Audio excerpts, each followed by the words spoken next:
Hello, Econ. So, for the first time, I'm trying a new way of ending our course. And instead of having your standard assessment, I'd like to try and work through this, which will be an opportunity for all of you guys to really authentically show your understanding of the second half of the course.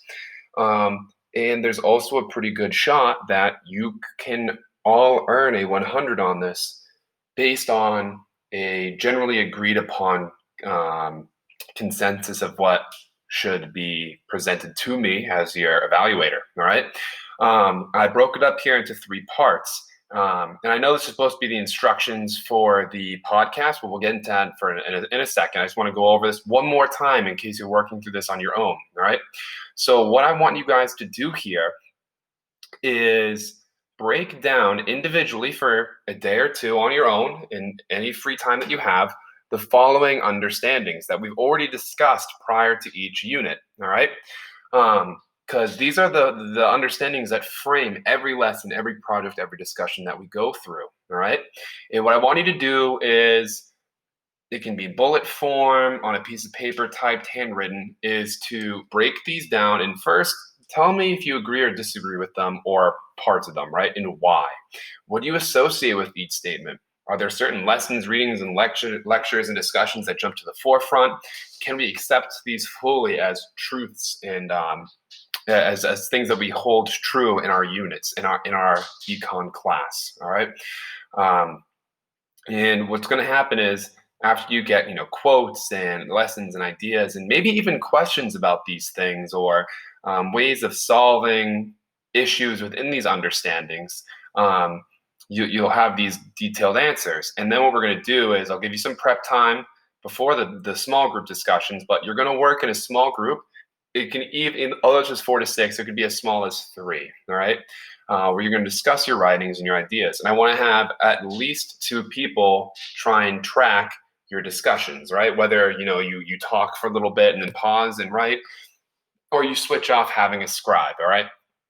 So that way you guys can track what you're talking about, key ideas, key questions, and you don't lose something authentic in the moment, all right? After the small group discussions, we're going to come back as a class, all right? And I'm going to post these 4 understandings all around on the different whiteboards. And I'll let you guys go up and put some of your ideas, your comments, your quotes, your ideas, and then we'll engage in a pretty free-ranging discussion.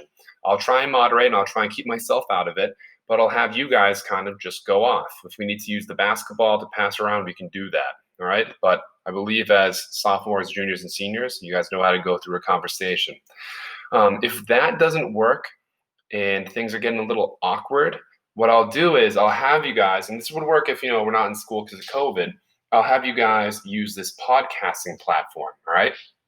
And what you can do is you go to Anchor, which I already have the link, and I have my sample podcast with some graduate school friends where you guys can discuss your findings, right? And this is cool because you can do this at home where you're a little bit more comfortable. You can all be in one place and do it. You can use Zoom and then record using Zoom if you'd like, all right? And it has up to 30 minutes free. And I think you can even get a little bit more, and I can figure out a way to finance this situation for you, all right?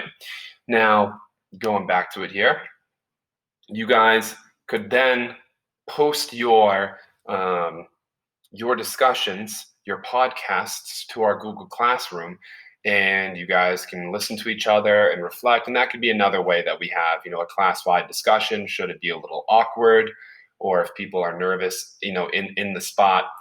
Or if we're stuck at home, all right? Because, Google can be finicky and we don't know what the schedules are going to look like, especially with COVID, right? And then the final aspect of this presentation is going to be the reflection, or this assignment is going to be the reflection, all right? I want you to think about the process, all right?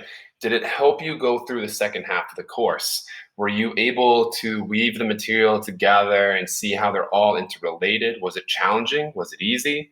Was it completely pointless? I'm fine with that. Rip it to shreds. I ask you to do that all the time. How can the assignment improve? Did I meet your needs as a teacher? How are you going to move forward from the course? Will you continue to think skeptically? Can you think about how things are connected? How, the Federal Reserve's changing interest rates can affect whether or not you get a credit card or your parents can, refinance. Um, all these things are interrelated and interconnected, and I want to see you guys can piece that together moving forward. Can you also challenge the status quo? We've discussed the pros and cons of different economic systems and institutional values and procedures and structures. So, is there a new way of thinking about the world that you propose? Are there new solutions? And do you understand that you guys actually have agency in this world? All right. Now, when it comes to the grading aspect, I want this to be negotiable. All right. Rather than using strictly a rubric, I want us to come up together with what an A, a B, a C, and an F will look like. All right. I'm going to skip D because I think we're past that. All right. So I want us to think about what effort looks like in this assignment, how it's going to be creative, right? Your thoughts, your understandings. Is it comprehensive? Did you go as far as you can and cite everything that you can do? And were you honest with me and with yourself? Did you try your hardest during the assignment, especially in the reflection portion? Or you're not just catering to what I want to hear. I want you to honestly reflect on the course, your effort, and my ability. Okay, and then you and I will meet individually, and we can discuss how you did, and hopefully everybody does well because I want to make sure we actually understand what's going on. I think this would be interesting in place of a traditional final where you guys don't have to memorize the entire world. Okay, so these are my instructions. Good luck.